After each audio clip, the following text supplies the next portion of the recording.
عارف إن الموبايل اللي في إيدك ده ممكن جدا يسبب في قتلك زي ما حصل مع حبيبة؟ في مارس 2021 لقوا جثة بنت مرمية في شارع مقطوع في منطقة عزبة النخل.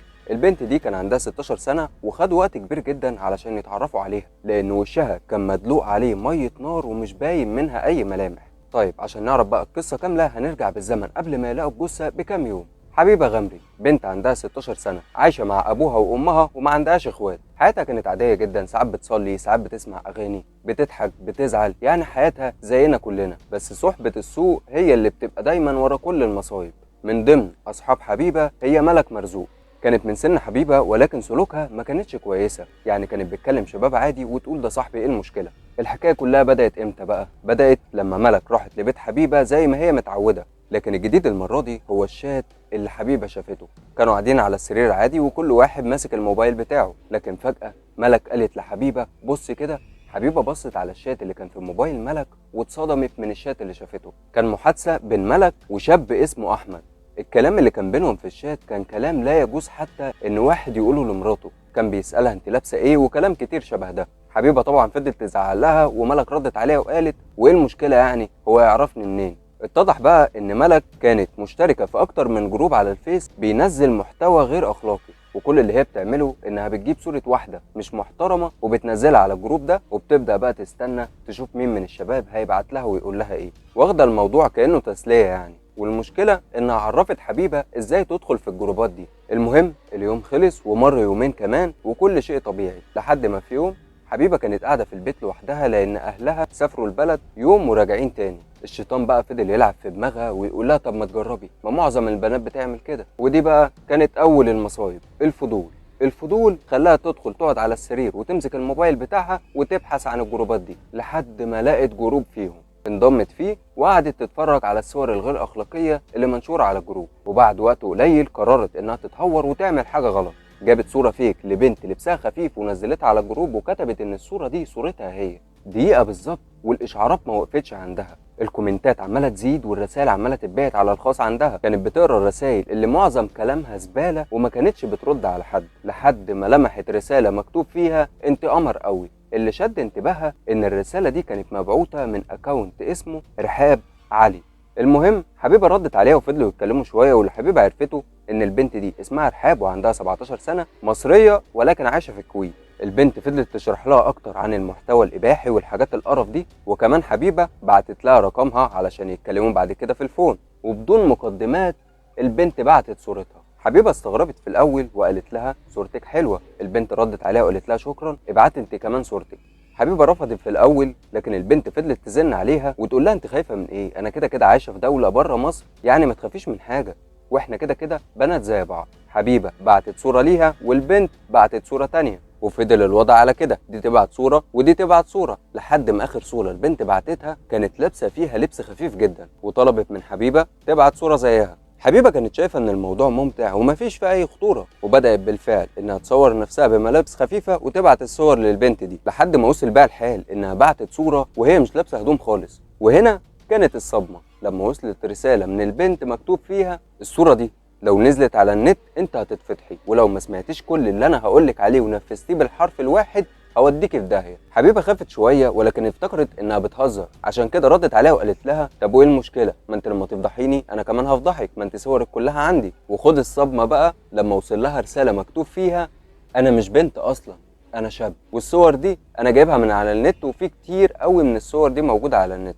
ولو ما نفذتيش كلامي انت حره بقى في اللي هيحصل لك. حبيبه رمت التليفون من ايديها وفضلت تعيط لحد ما راحت في النوم. تاني يوم الصبح اول ما صحت اتصلت بوالدها عشان تشوف هما جايين امتى، لكن والدها قال لها ان حصلت لهم مشكله في البلد وهيضطروا يستنوا كام يوم كمان. فتحت النت ودخلت على الفيس عشان تشوف الشخص ده عمل ايه بالصور بتاعتها، ولكن اتفاجئت لما لقيته ان هو عامل لها بلوك. فضلت متوتره وتفكر هتعمل ايه لحد ما قطع تفكيرها صوت الموبايل وهو بيرن من رقم غريب. ردت عليه وسمعت واحد بيضحك وهو بيقول لها لو فاكره انك لما ما ترديش عليا على الفيس تبقى انت كده ناصحه تبقي غلطانه. انا عملتلك بلوك على الفيس عشان محدش يعرف حاجه، بس صدقيني انا اقدر ادمر حياتك. الصور دي لو اتنشرت على النت اكيد يعني اهلك هيشوفوها ومش بعيد يوصل بيهم الحال ان هم يقتلوكي. او ممكن تتحبسي عادي. قال لها انا عايز 500 جنيه هتبعتيهم على رقم الكاش اللي هبعته لك دلوقتي. بعت لها الرقم بالفعل، وهي من كتر خوفها حولت له الفلوس. افتكرت ان الموضوع كده خلص، لكن اتفاجئت بعد يومين بيتصل بيها تاني وبيطلب منها 500 جنيه كمان، وبرضه من كتر خوفها حولت له الفلوس. ورجع تاني بعد يومين كمان وطلب منها 1000 جنيه، وهي للأسف الفلوس اللي كانت معاها خلاص خلصت. قال لها خلاص انت تيجي تقابليني ونقعد شويه مع بعضينا، واوعدك ان بعدها همسح الصور دي وهنساكي خالص. وفهمها ان هو اعجب بصوتها وبصورها وبيفكر ان هو يرتبط بيها. قال لها على العنوان، وتحديدا كان في منطقه عزبه النخل، وقال لها تروح تقابله هناك الساعه 8 بالليل. ما كانتش عارفه تعمل ايه، وكانت خايفه ان هي تروح لوحدها، علشان كده كلمت صاحبتها اللي هي أس الفساد كله اللي اسمها ملك.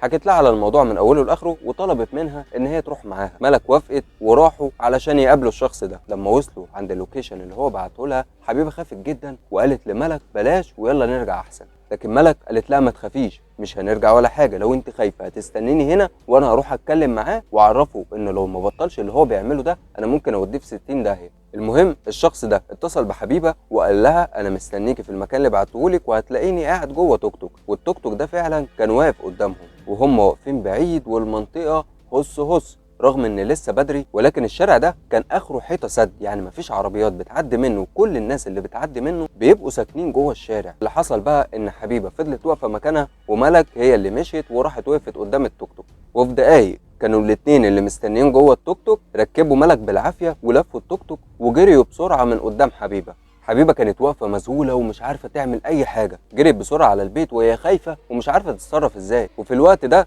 كان اهلها رجعوا من السفر، ولما شافوا منظرها مخضوض كده فضلوا يضغطوا عليها لحد ما حكت لهم على كل حاجه. تاني يوم ابوها خدها وطلعوا على القسم وعملوا محضر بكل اللي حصل، والشرطه خدوا رقم الشخص اللي هو كان بيكلمها وبداوا ان هم يبحثوا عنه. لكن في نفس اليوم بالليل لقوا جثه بنت مرميه في شارع مقطوع في منطقه عزبه النخل. لما خدوها على الطب الشرعي، حبيبه واهل البنت اكدوا فعلا ان دي تبقى جثه ملك. ما خدوش وقت كتير وكانوا قبضوا على صاحب الرقم هو وصاحبه، اعترفوا بكل حاجه. ودي ما كانتش اول مره يعملوا حاجه زي كده، كانوا بيضحكوا على البنات على السوشيال ميديا وياخدوا منهم فلوس. ودي كانت اول مره يقرروا ان هم يقابلوا بنت علشان يعتدوا عليها. اللي حصل ان هم خدوا ملك على اوضه واحد صاحبهم وحاولوا ان هم يعتدوا عليها، لكن البنت ما استحملتش كل اللي بيحصل ده وجات لها سكته قلبيه وماتت على طول. فضلوا يفكروا يعملوا ايه، جابوا ميه نار ورشوها على وشها عشان ما حدش يتعرف عليها، وشالوها حطوها في التوك توك ورموها في منطقه مهجوره، وتحديدا كان مقلب زباله. واللي اكتشف الجثه كان عامل النظافه.